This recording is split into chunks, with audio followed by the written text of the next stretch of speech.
The son. Timid and weeping, the boy had attended his mother's funeral.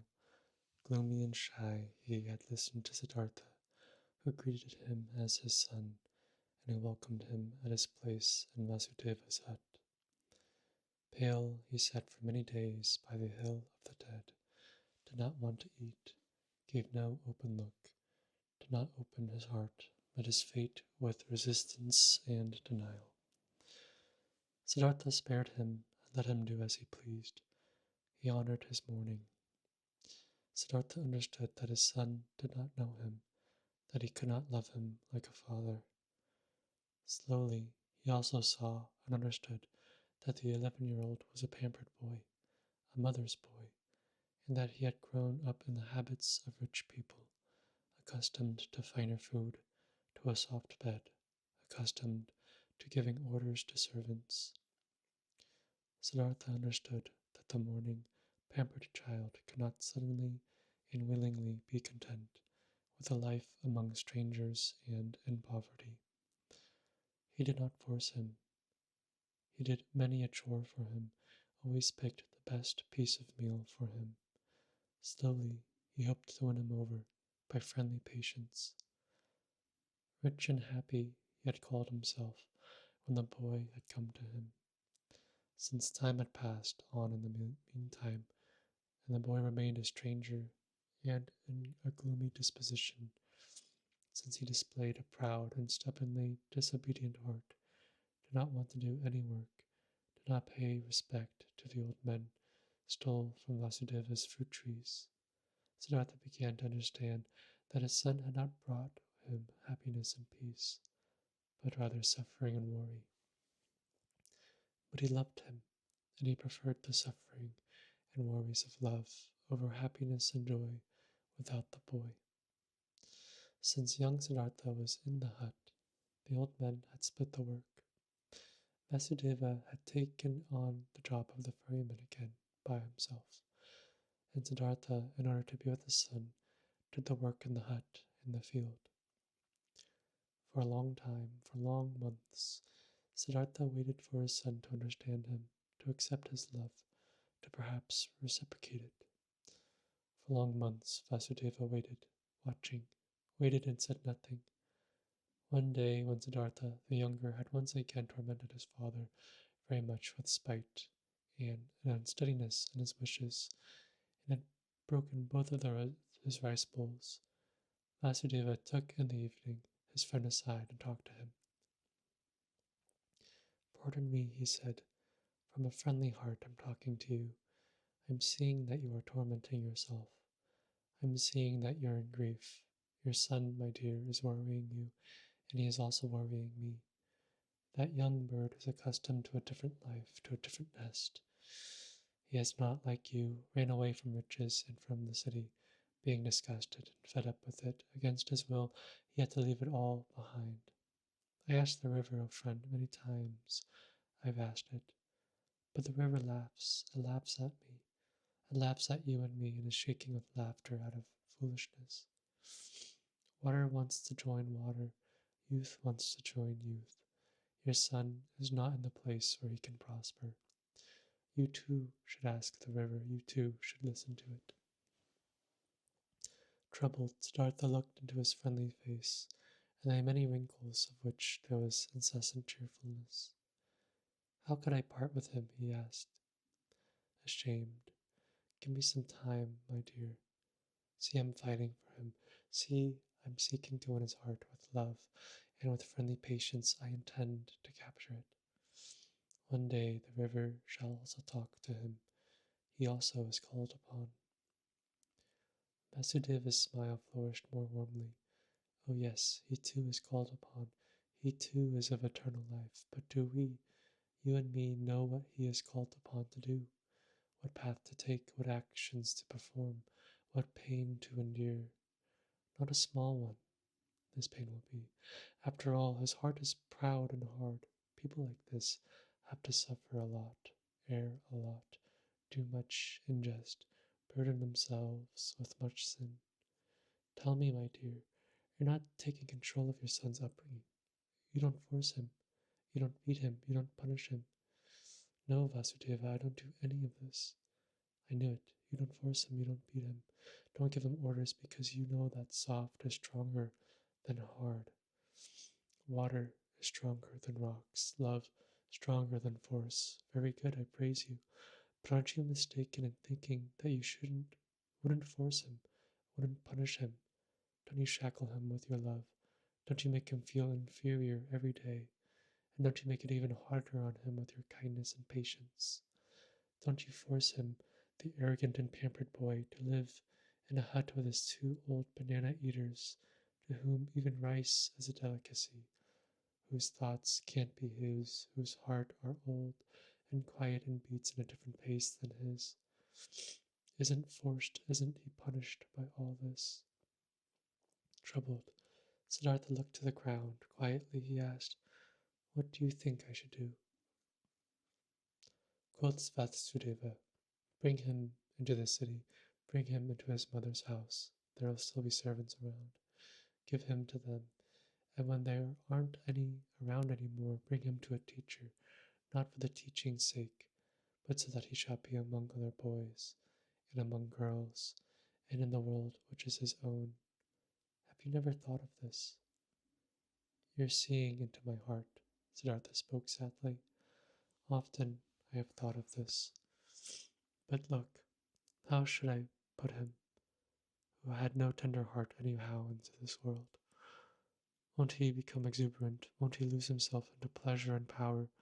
Won't he repeat all of his father's mistakes? Won't he perhaps get entirely lost in samsara?" Brightly the ferryman's smile lit up. Softly he touched Siddhartha's arm and said, "Ask the river about it, my friend. Hear it laugh about it. Would you actually believe that you had committed your foolish acts in order to spare your son from committing them too? And could you in any way protect your son from samsara? How could you, by means of teachings, prayer, admonition? My dear, have you entirely forgotten that story containing so many lessons, that story about Siddhartha, a Brahmin's son, which he once told me here on this very spot, who has kept the Samana Siddhartha safe from samsara, from sin, from greed, from foolishness? Were his father's religious devotion, his teacher's warnings, his own knowledge, his own search able to keep him safe? Which father, which teacher had been able to protect him from living his life for himself, from soiling himself with life, from burdening himself with guilt, from drinking the bitter drink for himself, from finding his path for himself? Wouldn't you think, my dear, anybody might perhaps be spared from taking this path? That perhaps your little son would be spared because you love him, because you would like to keep him from suffering and pain and disappointment. But even if you would die 10 times for him, you would not be able to take the slightest part of his destiny upon yourself." Never before Vasudeva had spoken so many words. Kindly, Siddhartha thanked him, went troubled into the hut, could not sleep for a long time. Vasudeva had told him nothing he had not already thought and had known for himself. But this was a knowledge he could not act upon. Stronger than the knowledge was his love for the boy. Stronger was his tenderness, his fear to lose him. Had he ever lost his heart so much to something? Had he ever loved any person thus blindly, thus sufferingly, thus unsuccessfully, and yet thus happily? Siddhartha could not heed his friend's advice. He could not give up the boy.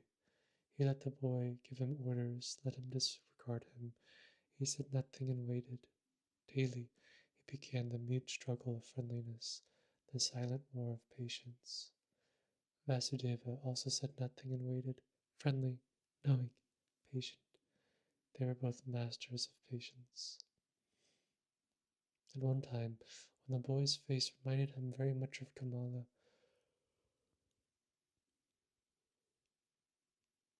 Siddhartha suddenly had to think of a line which Kamala a long time ago, in the days of their youth, had once said to him, "You cannot love," she said to him, and he had agreed with her and had compared himself with a star, while comparing the childlike people with falling leaves. And nevertheless, he had also sensed an accusation in that line. Indeed, he had never been able to lose or devote himself completely to another person, to forget himself, to commit foolish acts for love of another person. Never he had been able to do this, and this was, as it had seemed to him at that time, the great distinction which set him apart from the childlike people. But now, since his son was here, now he, Siddhartha, had also become a completely childlike person, suffering for the sake of another person, loving another person, lost to a love, having become a fool on account of love. Now he too felt late once in his lifetime. This strongest and strangest of all passions suffered from it, suffered miserably, and was nevertheless in bliss, was nevertheless renewed in one respect, enriched by one thing. He did sense very well that his love, this blind love for his son, was a passion, something very human, that it was samsara, a murky source, dark waters. Nevertheless, he felt it at the same time. It was not worthless, it was necessary, came from the essence of his own being. This pleasure also had to be atoned for. This pain also had to be endured. These foolish acts also had to be committed. Through all of this, the son let him commit very foolish acts. Let him court for his affection. Let him humiliate himself every day by giving in to his moods. This father had nothing which would have delighted him, and nothing which he would have feared. He was a good man, this father, a good, kind, soft man, perhaps a very devout man, perhaps a saint. All these there are no attributes which could win the boy over. He was bored by this father, who kept him prisoner here in this miserable hut of his. He was bored by him, and for him to answer every naughtiness with a smile, every insult with friendliness, every viciousness with kindness, this very thing was the hated trick of the old sneak. Much more the boy would have liked it if he had been threatened by him, if he had been abused by him. A day came when what young Siddhartha had on his mind came bursting forth, and he openly turned against his father. The latter had given him a task. He had told him to gather brushwood, but the boy did not leave the hut. In stubborn disobedience and rage he stayed where he was, thumped on the ground with his feet, clenched his fists, and screamed in a powerful outburst his hatred and contempt into his father's face. "Get the brushwood for yourself," he shouted, foaming at the mouth. "I'm not your servant. I do know that you won't hit me. You don't dare. I do know that you constantly want to punish me and want me put down with your religious devotion and your indulgence. You want me to become like you, just as devout, just as soft, just as wise. But I, listen up, just to make you suffer, I rather want to become a highway robber and murderer and go to hell than to become like you. I hate you. You're not my father, and if you're 10 times been my mother's fornicator." Rage and grief boiled over in him, foamed at the father in 100 savage and evil words. Then the boy ran away and only returned late at night. But the next morning he had disappeared. What also disappeared was a small basket woven out of the past of 2 colors, in which the ferryman kept those copper and silver coins which they received as fare. The boat also had disappeared. Siddhartha saw it lying on the opposite bank. The boy had run away. "I must follow him," said Siddhartha, had been shivering with grief since those ranting speeches the boy made yesterday. "The child can't go through the forest all alone. He'll perish. We must build a raft, Vasudeva, to get over the water." "We will build a raft," said Vasudeva, "to get our boat back, which the boy has taken away. But him, you shall let him run along, my friend. He is no child any more. He knows how to get around. He's looking for the path to the city, and he is right. Don't forget that. He's doing what you failed to do yourself. He's taking care of himself. He's taking his course.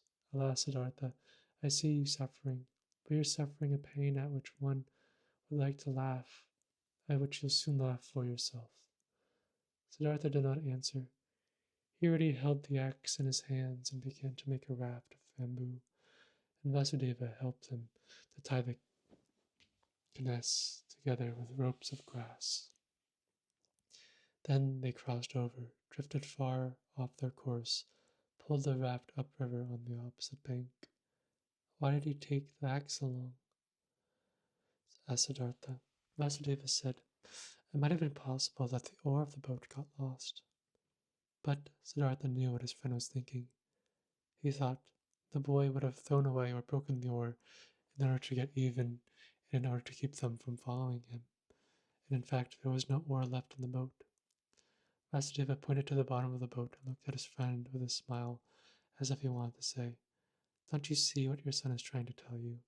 Don't you see that he doesn't want to be followed? But he did not say this in words. He started making a new oar. But Siddhartha bid his farewell to look for the runaway. Vasudeva did not stop him. When Siddhartha had already been walking through the forest for a long time, the thought occurred to him that his search was useless. Either, so he thought, the boy was far ahead and had already reached the city, or, if he should still be on his way, he would conceal himself from him, the pursuer. As he continued thinking, he also found that he, on his part, was not worried for his son, that he knew deep inside that he had neither perished nor was in any danger in the forest. Nevertheless, he ran without stopping, no longer to save him, just to satisfy his desire, just to perhaps see him one more time, and he ran up just outside of the city. When near the city he reached the wide road, he stopped by the entrance of the beautiful pleasure garden which used to belong to Kamala, where he had seen her for the first time in her sedan chair. The past rose up in his soul. Again he saw himself standing there, a young, bearded, naked Samana, full of dusted hair. For a long time Siddhartha stood there and looked through the gate into the garden, seeing monks in yellow robes walking among the beautiful trees. For a long time he stood there, pondering, seeing images, listening to the story of his life.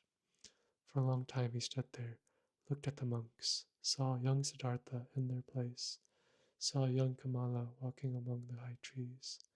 Clearly, he saw himself being served food and drink by Kamala, receiving his first kiss from her, looking proudly and disdainfully back on his Brahmanism, beginning proudly and full of desire his worldly life.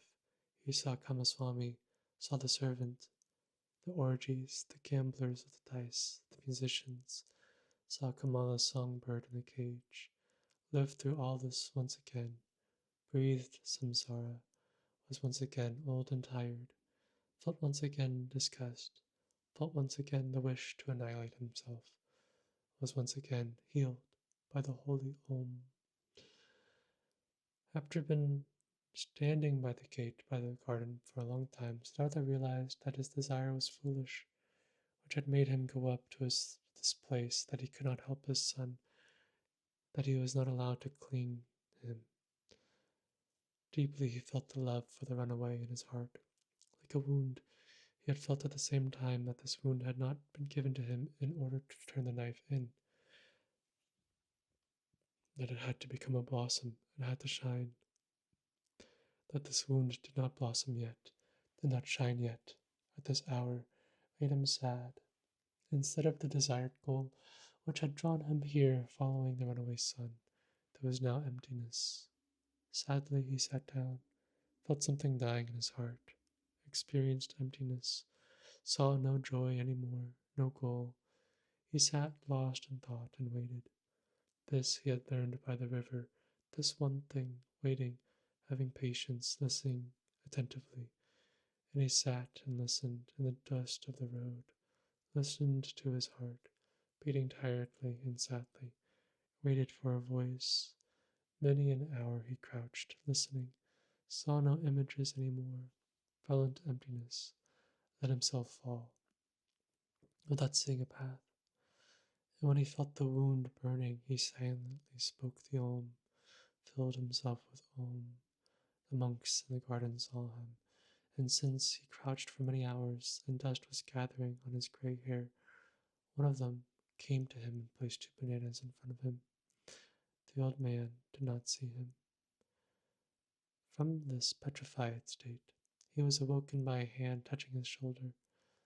Instantly he recognized this touch, this tender, bashful touch, and regained his senses. He rose and greeted Vasudeva, who had followed him, and when he looked into Vasudeva's friendly face, into the small wrinkles, which were as if they were filled with nothing but his smile, into the happy eyes, then he smiled too. Now he saw the bananas lying in front of him, picked them up, gave one to the ferryman and the other to himself. After this, he silently went back to the forest with the Vasudeva, returned home to the ferry. Neither one talked about what had happened today. Neither one mentioned the boy's name. Neither one spoke about him running away. Neither one spoke about the wound. In the hut, Siddhartha lay down on his bed, and when, after a while, Vasudeva came to him to offer him a bowl of coconut milk, he already found him asleep. Um, for a long time, the wound continued to burn. Many a traveler Siddhartha had to ferry across the river who was accompanied by a son or a daughter, and he saw none of them without envying him, without thinking, so many thousands possess the sweetest of good fortunes. Why don't I? Even bad people, even thieves and robbers have children and love them and are being loved by them, all except for me. Thus simply, thus without reasons, he now thought, thus similarly to the childlike people he had become. Differently than before, he looked upon people now, less smart, less proud, but instead warmer, more curious, more involved. When he ferried travelers of the ordinary kind, childlike people, businessmen, warriors, women, these people did not seem alien to him as they used to be. He understood them, understood and shared their life, which was not guided by thoughts and insights, but solely by urges and wishes. He felt like them. Though he was near perfection and was bearing his final wound, it still seemed to him as if those childlike people were his brothers. Their vanities, desires for their possessions, and ridiculous aspects were no longer ridiculous to him, became understandable, became lovable, even became worthy of veneration to him. The blind love of a mother for her child, the stupid, blind pride of a conceited father for his only son, the wild, blind desire of a young vain woman for jewelry and admiring glances from men. All of these urges, all of this childish stuff, all of these simple, foolish, but immensely strong, strongly living, strongly prevailing urges and desires were now no childish notions for Siddhartha any more. He saw people living for their sake, saw them achieving infinitely much for their sake, traveling, conducting wars, suffering infinitely much, bearing infinitely much, and he could love them for it. He saw life, that what is alive, the indestructible, the Brahman in each of their passions, each of their acts. Worthy of love and admiration were these people in their blind loyalty, their blind strength and tenacity. They lacked nothing. There was nothing the knowledgeable one, the thinker, had to put him above, except for one little thing, a single tiny thing, the conscious thought of the oneness of all life. And Siddhartha even doubted in many an hour whether this knowledge, this thought, was to be valued thus highly, whether it might not also be perhaps a childish idea of the thinking people, of the thinking and childlike people. In all other respects, the worldly people were of equal rank to the wise men, were often far superior to them, just as animals too can, after all, in some moments seem to be superior to humans in their tough, unrelenting performance of what is necessary. Slowly blossomed, slowly ripened in Siddhartha the realization, the knowledge, what wisdom actually was, what the goal of his long search was. It was nothing but a readiness of the soul, an ability, a secret art, to think every moment while living his life, that thought of oneness, to be able to feel and inhale the oneness. Slowly this blossomed in him, was shining back at him from Vasudeva's old, childlike face, harmony, knowledge of the eternal perfection of the world, smiling, oneness. But the wound still burned. Longingly and bitterly Siddhartha thought of his son, nurtured his love and tenderness in his heart, allowed the pain to gnaw at him, committed all foolish acts of love. Not by itself this flame would go out. And one day, when the wound burned violently, Siddhartha ferried across the river, driven by a yearning, got off the boat, and was willingly to go to the city to look for his son. The river flowed softly and quietly. It was the dry season, but its voice sounded strange. It laughed clearly. The river laughed, and laughed brightly and clearly at the old ferryman. Siddhartha stopped. He bent over the water in order to hear even better, and saw his face reflected in the quiet moving waters. And in this reflected face there was something which reminded him, something he had forgotten, and as he thought about it, he found it. His face resembled another face, which he used to know and love and also fear. It resembled his father's face, the Brahmin, and he remembered how he, a long time ago as a young man, had forced his father to let him go to the penitence, how he had bid his farewell to him, how he had gone and never come back. Had his father not also suffered the same pain for him, which he now suffered for his son? Had his father not long since died alone, without seeing his son again? Did he not have to expect the same fate for himself? Was it not a comedy, a strange and stupid matter, this repetition, this running around in a fateful circle? The river laughed. Yes, so it was. Everything came back, which had not yet been suffered and solved up to its end. The same pain was suffered over and over again. But Siddhartha went back into the boat and ferried back to the hut, thinking of his father, thinking of his son, laughed at by the river, at odds with himself, tending towards despair, and not less tending towards laughing at along himself and the entire world. Alas, the wound was not blossoming yet. His heart was still fighting his fate. Cheerfulness and victory were not yet shining at his suffering. Nevertheless, he felt hope, and once again he returned to the hut. He felt an undefeatable desire to open up to Vasudeva, to show him everything that matters, the master of listening, to say everything. Vasudeva was sitting in the hut, was weaving a basket. He no longer used the ferry boat. His eyes were starting to get weak, and not just his eyes, his arms and hands as well. Unchanged and flourishing was the only joy and cheerful benevolence of his face. Siddhartha sat down next to the old man. Slowly he started talking, what they had never talked about. He now told him of his walk to the city at that time, of the burning wound, of his envy at the sight of his happy fathers, of his knowledge of the foolishness of such wishes, of his futile fight against them. He reported everything.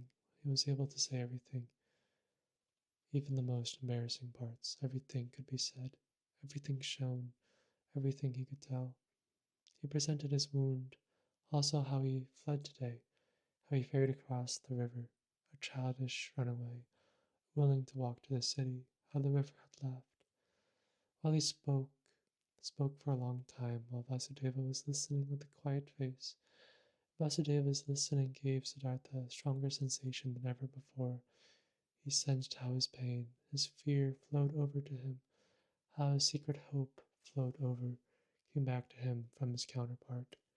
To show his wound to this listener was the same as bathing it in the river, until it had cooled and become one with the river.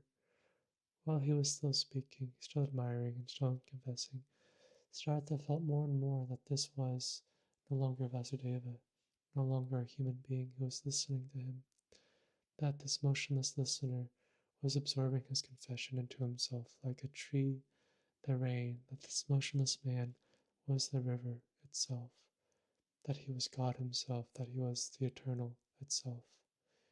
And while Siddhartha stopped thinking of himself and his wound, this realization of Vasudeva changed his character, took possession of him, and the more he felt it and entered into it, the less wondrous it became.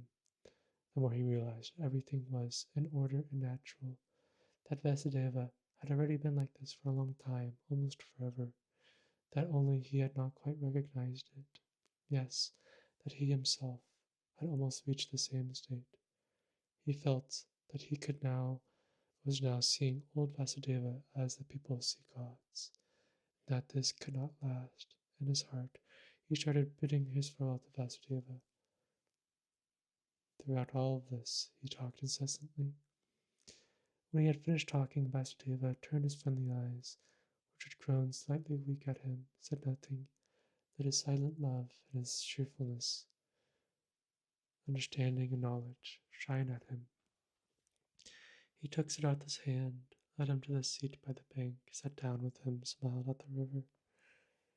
You've heard it laugh, he said, but you haven't heard everything. Let's listen, you'll hear more. They listened. Softly sounded the river, singing in many voices. Siddhartha looked into the water, and images appeared to him in the moving water. His father appeared, lonely, mourning for his son.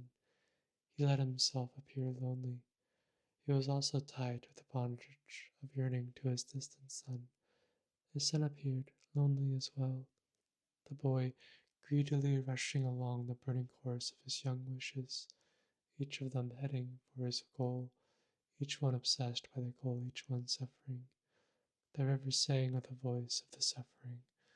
Longingly it sang, longingly it flowed towards its goal, lamenting its voice, saying, Do you hear? Vasudeva's mute gaze asked. Siddhartha nodded. Listen better, Vasudeva whispered. Siddhartha made an effort to listen better. The image of his father, his own image, the image of his own son emerged.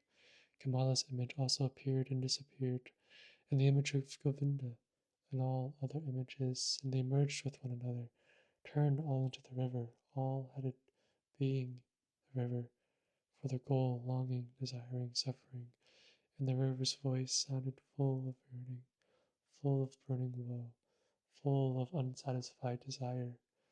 For the goal the river was heading.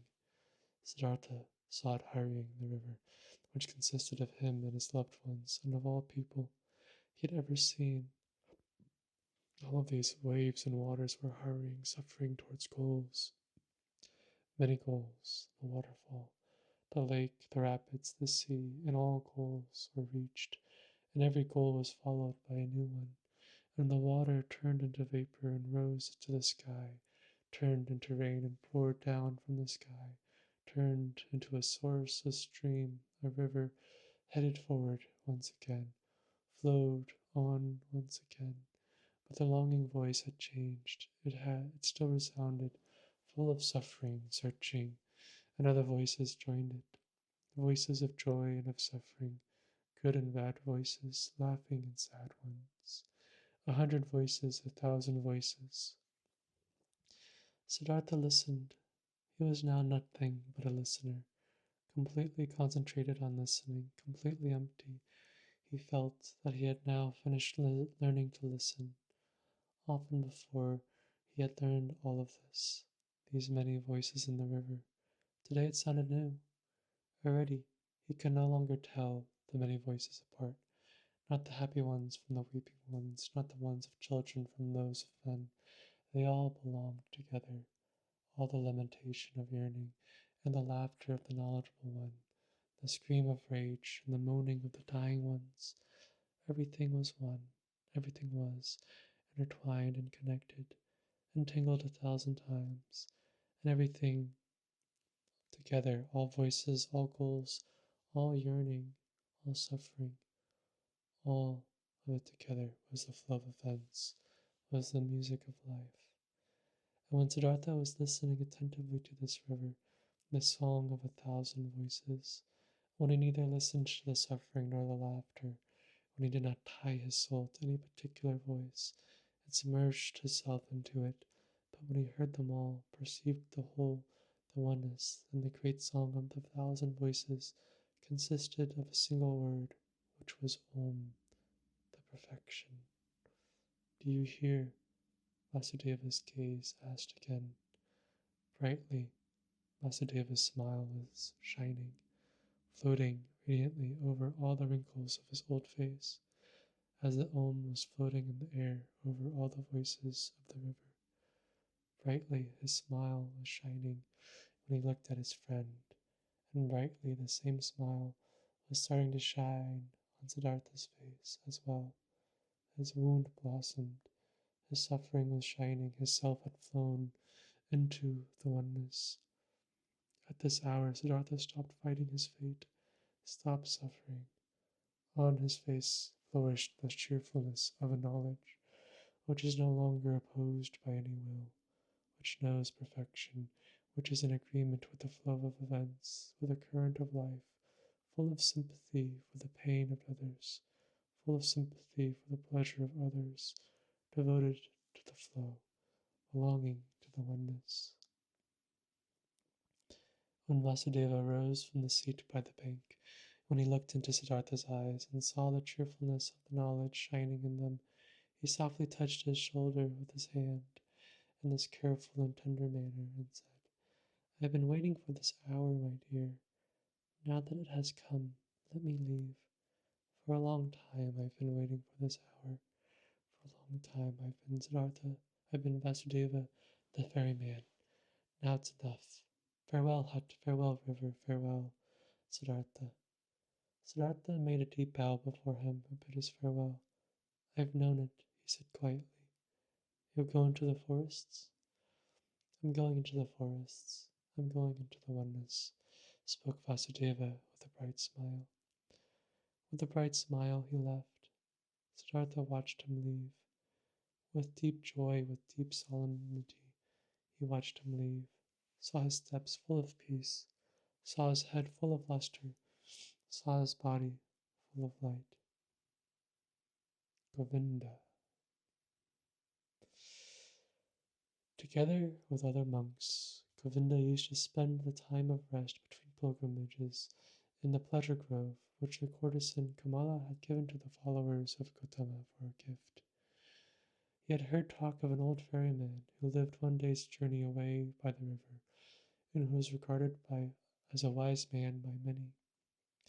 When Govinda went back on his way, he chose the path to the ferry, eager to see the ferryman, because, though he had lived his entire life by the rules, though he also was looked upon with veneration by the younger monks on account of his age and his modesty, the restlessness and the searching still had not perished from his heart. He came to the river and asked the old man to ferry him over, and when they got off the boat on the other side, he said to the old man, You're very good to us monks and pilgrims. You have ferried already many of us across the river. Aren't you, too, ferryman, a searcher for the right path? Quoth Siddhartha, smiling from his old eyes. Do you call yourself a searcher, O venerable one, though you are already old in years and wearing the robes of Gautama's monks? It's true, I'm old, spoke Govinda, but I haven't stopped searching. Never I'll stop searching. This seems to be my destiny. You too, so it seems to me, have been searching. Would you like to tell me something, O honorable one? Quoth Siddhartha, what should I possibly have to tell you, O venerable one? Perhaps that you're searching far too much, that in all that searching you don't find the time for finding. How come? Asked Govinda. When someone is searching, said Govinda, then it might be easily happening that the only thing his eyes still see is that what he's searching for, that he's unable to find anything, to let anything enter his mind, because He's unable, he always thinks of nothing but the object of his search, because he has a goal, because is obsessed by the goal.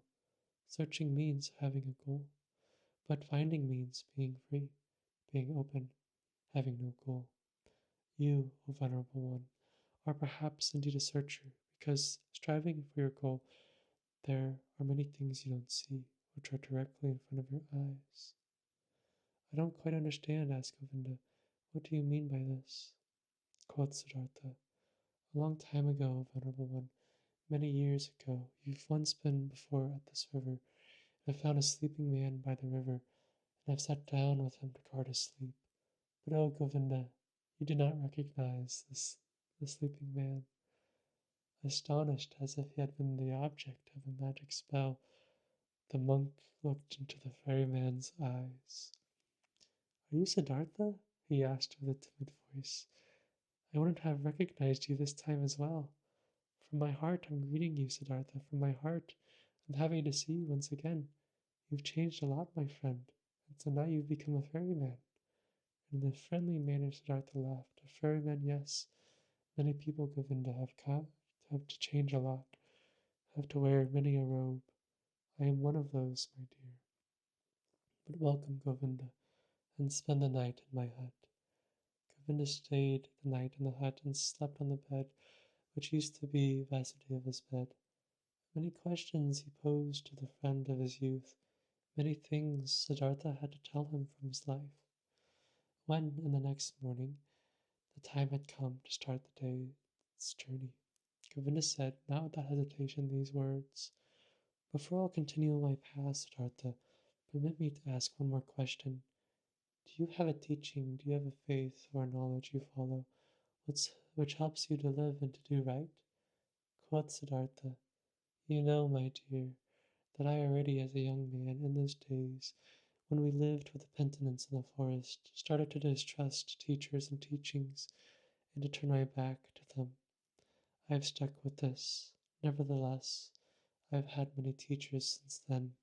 A beautiful courtesan has been my teacher for a long time, and a rich merchant was my teacher, and some gamblers with dice. Once, even a follower of Buddha, traveling on foot, has been my teacher. He sat with me when I had fallen asleep in the forest on the pilgrimage. I have also learned from him. I am also grateful to him, very grateful. But most of all, I have learned here from this river and from my predecessor, the ferryman Vasudeva. He was a very simple person, Vasudeva. He was no thinker, but he knew what was necessary just as well as Gautama. He was a perfect man, a saint. Govinda said, Still, O Siddhartha, you love a bit to mock people, as it seems to me. I believe in you, and know that you haven't followed a teacher. But haven't you found something by yourself? Though you found no teachings, you still found certain thoughts, certain insights, which are your own, which help you to live. If you'd like to tell me some of these, you would delight my heart.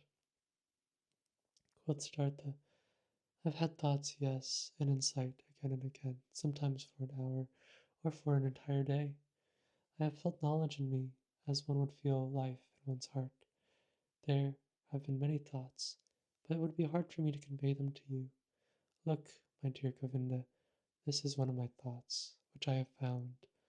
Wisdom cannot be passed on. Wisdom which a wise man tries to pass on to someone always sounds like foolishness. Are you kidding? Asked Govinda. I'm not kidding. I'm telling you what I found. Knowledge can be conveyed, but not wisdom. It can be found, it can be lived, but it is not possible to be carried by it. Miracles can be performed with it, but it cannot be expressed in words and taught. This was what I, even as a young man, sometimes suspected, which has driven me away from the teachers. I have found a thought, Govinda, which you'll again regard as a joke or foolishness, but which is my best thought. It says, the opposite of every truth is just as true. That's just like this. Any truth can only be expressed and put into words when it is one-sided. Everything is one-sided, which can be thought with thoughts and said with words. It's all one-sided, all just one half, all lacks completeness, roundedness, oneness. When the exalted Gautama spoke in his teachings of the word, He had to divide it into samsara and nirvana, into deception and truth, into suffering and salvation. It cannot be done differently. There is no other way for him who wants to teach. But the world itself, what exists around us and inside of us, is never one-sided. A person or an act is never entirely samsara or entirely nirvana. A person is never entirely holy or entirely sinful. It really does seem like this because we are subject to deception, as if time was something real. Time is not real, Govinda. I've experienced this often and again. And if time is not real, then the gap which seems to be real, but the gap seems to be between the world and the eternity, between suffering and blissfulness, between evilness and good, is also a deception. How come? Asked Govinda timidly. Listen well, my dear, listen well. The sinner, which I am, and which you are, is a sinner. But in times to come, he will be a Brahma again. He will reach the nirvana, will be a Buddha. And now see, these times to come are a deception, only a parable. The sinner is not on his way to become a Buddha. He is not in the process of developing, though our capacity for thinking does not know how else to picture these things. No, within the sinner is now and today already the future Buddha. His future is already there.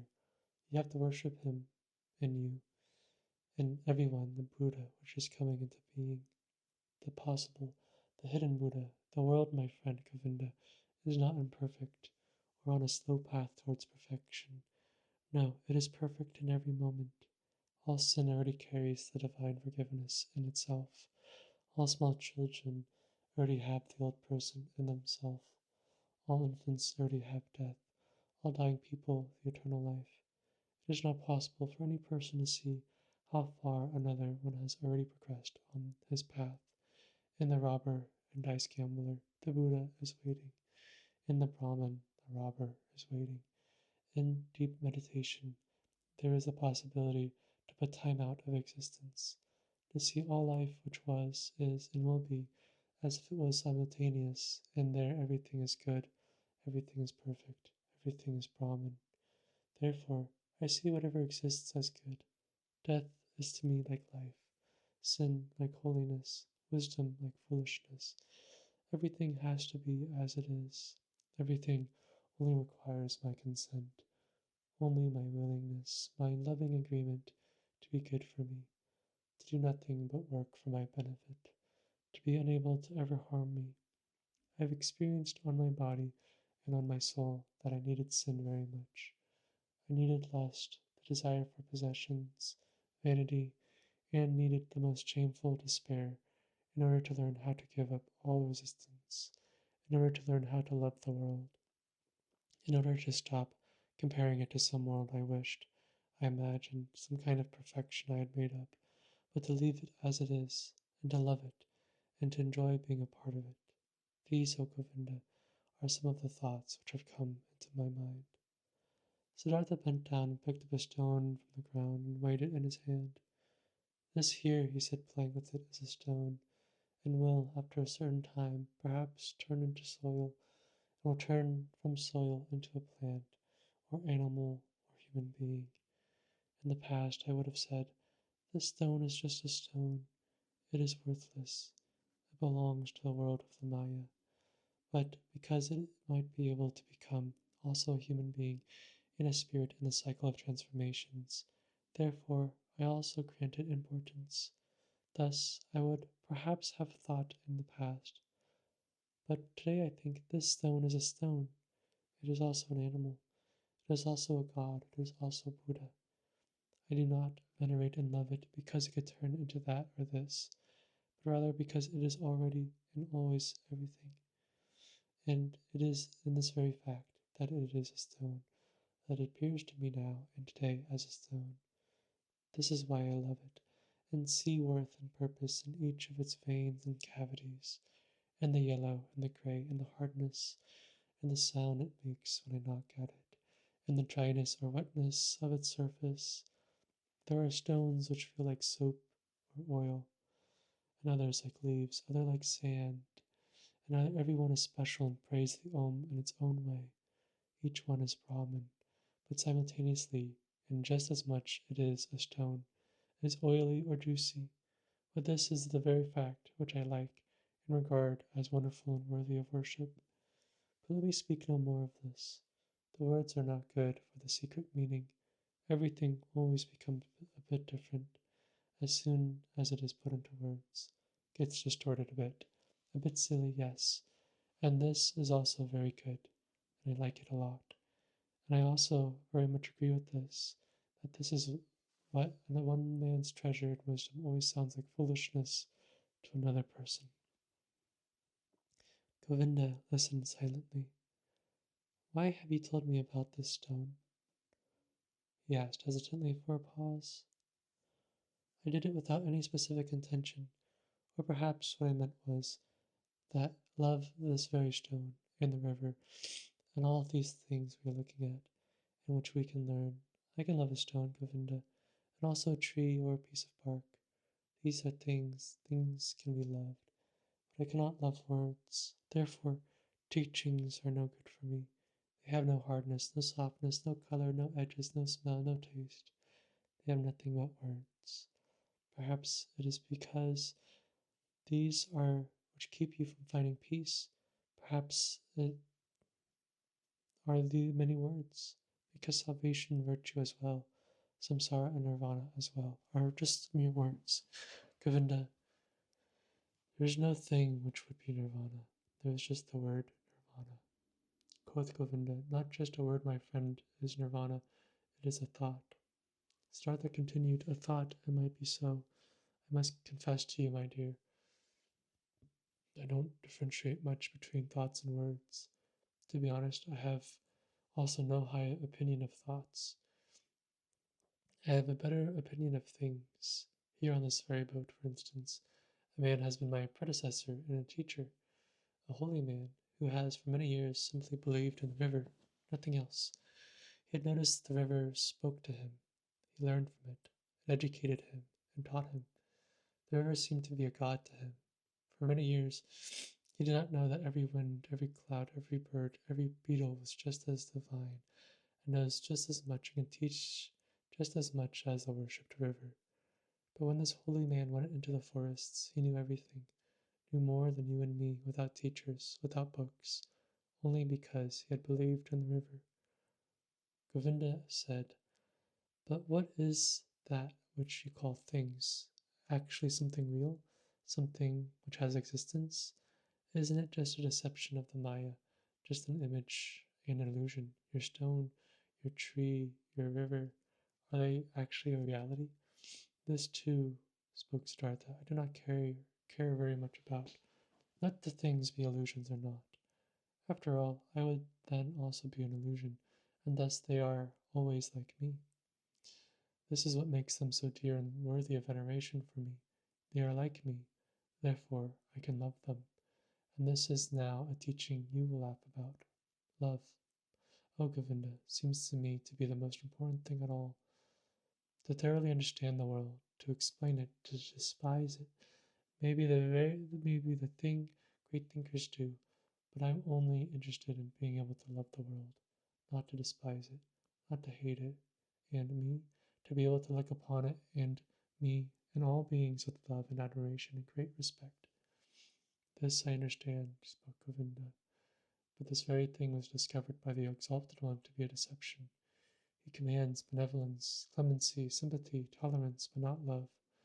He forbids us to tie our hearts in love to earthly things. I know it, said Siddhartha.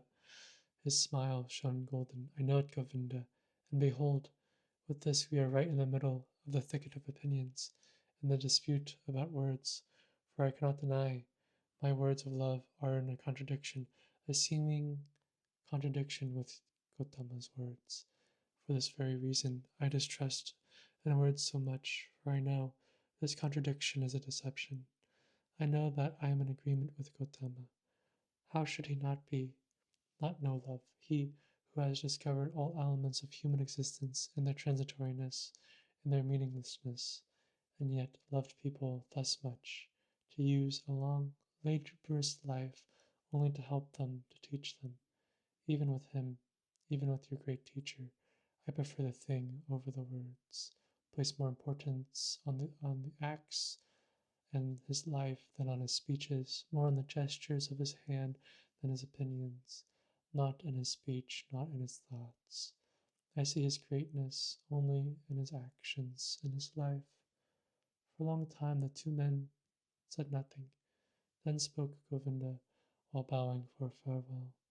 I thank you, Siddhartha, for telling me some of your thoughts. They are partially strange thoughts. Not all have been instantly understandable to me. This being as it may, I thank you, and I wish you to have calm days. But secretly he thought to himself, this Siddhartha is a bizarre person. He expresses bizarre thoughts. His teachings sound so foolish. So differently sound the Exalted One's pure teachings, clearer, purer, more comprehensible. Nothing strange, foolish, or silly is contained in them. But different from his thoughts seemed to me Siddhartha's hands and feet, his eyes, his forehead, his breath, his smile, his greeting, his walk. Never again, after our exalted Gautama has become one with the nirvana, never since then have I met a person of whom I have felt, this is a holy man. Only him, the Siddhartha, I have found to be like this. May his teachings be strange, may his words foolish, out of his gaze and his hand, his skin and his hair, out of every part of him shines a purity, shines a calmness, shines a cheerfulness, and a mildness and a holiness, which I have seen in no other person since the final death of our exalted teacher. As Govinda thought like this, there was conflict in his heart. He once again bowed to Siddhartha, drawn by love. Deeply he bowed to him, who was calmly sitting. Siddhartha, he spoke, we have become old men. It is unlikely for one of us to see the other again in this incarnation. I see, beloved, that you have found peace.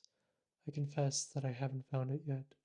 Tell me, O honorable one more word. Give me something on my way which I can grasp, which I can understand. Give me something to be with me on my path.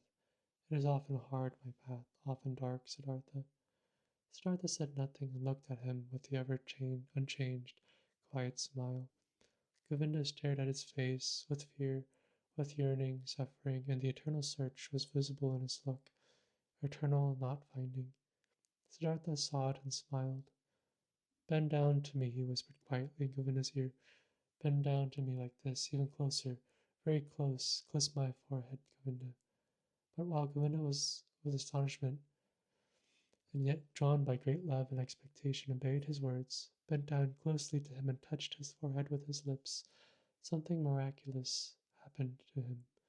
While his thoughts were still dwelling on Siddhartha's wondrous words, while he was still struggling in vain and with reluctance to think away time, to imagine nirvana and samsara as one, while even a certain contempt for the words of his friend was fighting in him against an immense love and veneration, this happened to him. He no longer saw the face of his friend Siddhartha. Instead, he saw other faces, many, a long sequence, a flowing river of faces of hundreds of thousands, which all came and disappeared, and yet all seemed to be there simultaneously. All constantly changed and renewed themselves, in which were all still Siddhartha. He saw the face of a fish, a carp, with an infinitely painful open mouth, the face of a dying fish, with fading eyes. He saw the face of a newborn child, red and full of wrinkles, distorted from crying. He saw the face of a murderer. He saw him plunging a knife into the body of another person. He saw in the same second this criminal in bondage, kneeling, and his head being chopped off by the executioner with one blow of his sword. He saw the bodies of men and women, naked in positions and cramps of frenzied love. He saw corpses stretched out, motionless, cold, void. He saw the heads of animals and boars, of crocodiles, of elephants, of bulls and birds. He saw gods, saw Krishna, saw Agni. He saw all of these figures and faces in 1,000 relationships with one another, each one helping the other, loving it, hating it, destroying it, giving rebirth to it. Each one was a will to die, a passionately painful confession of transitoriness, and yet none of them died. Each one, only transformed, was always reborn, received evermore a new face, without any time having passed between the one and the other face.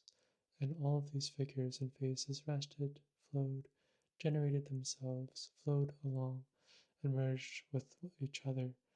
And they're all constantly covered by something thin, without individuality of its own, but yet existing like a thin glass or ice, like a transparent skin, a shell or mold, or mask or of water. And this mask was smiling. This and this mask was Siddhartha's smiling face, which he, Govinda, in this very moment touched with his lips. And Govinda saw it like this smile of the mask, this smile of oneness above the flowing forms, this smile of simultaneousness above the thousand births and deaths. The smile of Siddhartha was precisely the same kind as the quiet, delicate, impenetrable, perhaps benevolent, perhaps mocking, wise, thousand-fold smile of Gautama, the Buddha, as he had seen it in himself with great respect 100 times. Like this, Govinda knew the perfected ones are smiling, not knowing any more whether time existed, whether the vision had lasted a second or 100 years, not knowing any more whether there existed a Siddhartha, a Gautama, a me, and a you, feeling in his innermost self as if he had been wounded by a divine arrow, the injury which tasted sweet, being enchanted and dissolved in his innermost self. Govinda still stood for a while bent over Siddhartha's quiet face, which he had just kissed, which had just been the scene of all manifestations, all transformations, all existence. The face was unchanged. After, under its surface, the depth of its thousandth fullness had closed up again.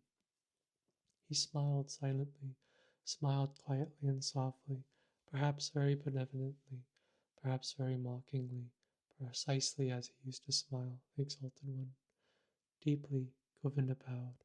Tears he knew nothing of ran down his old face like a fire burnt with the feeling of the most intimate love, the humblest veneration in his heart. Deeply he bowed, touching the ground before him, who was sitting motionless, whose smile reminded him of everything he had ever loved in his life, what had ever been valuable and holy to him in his life.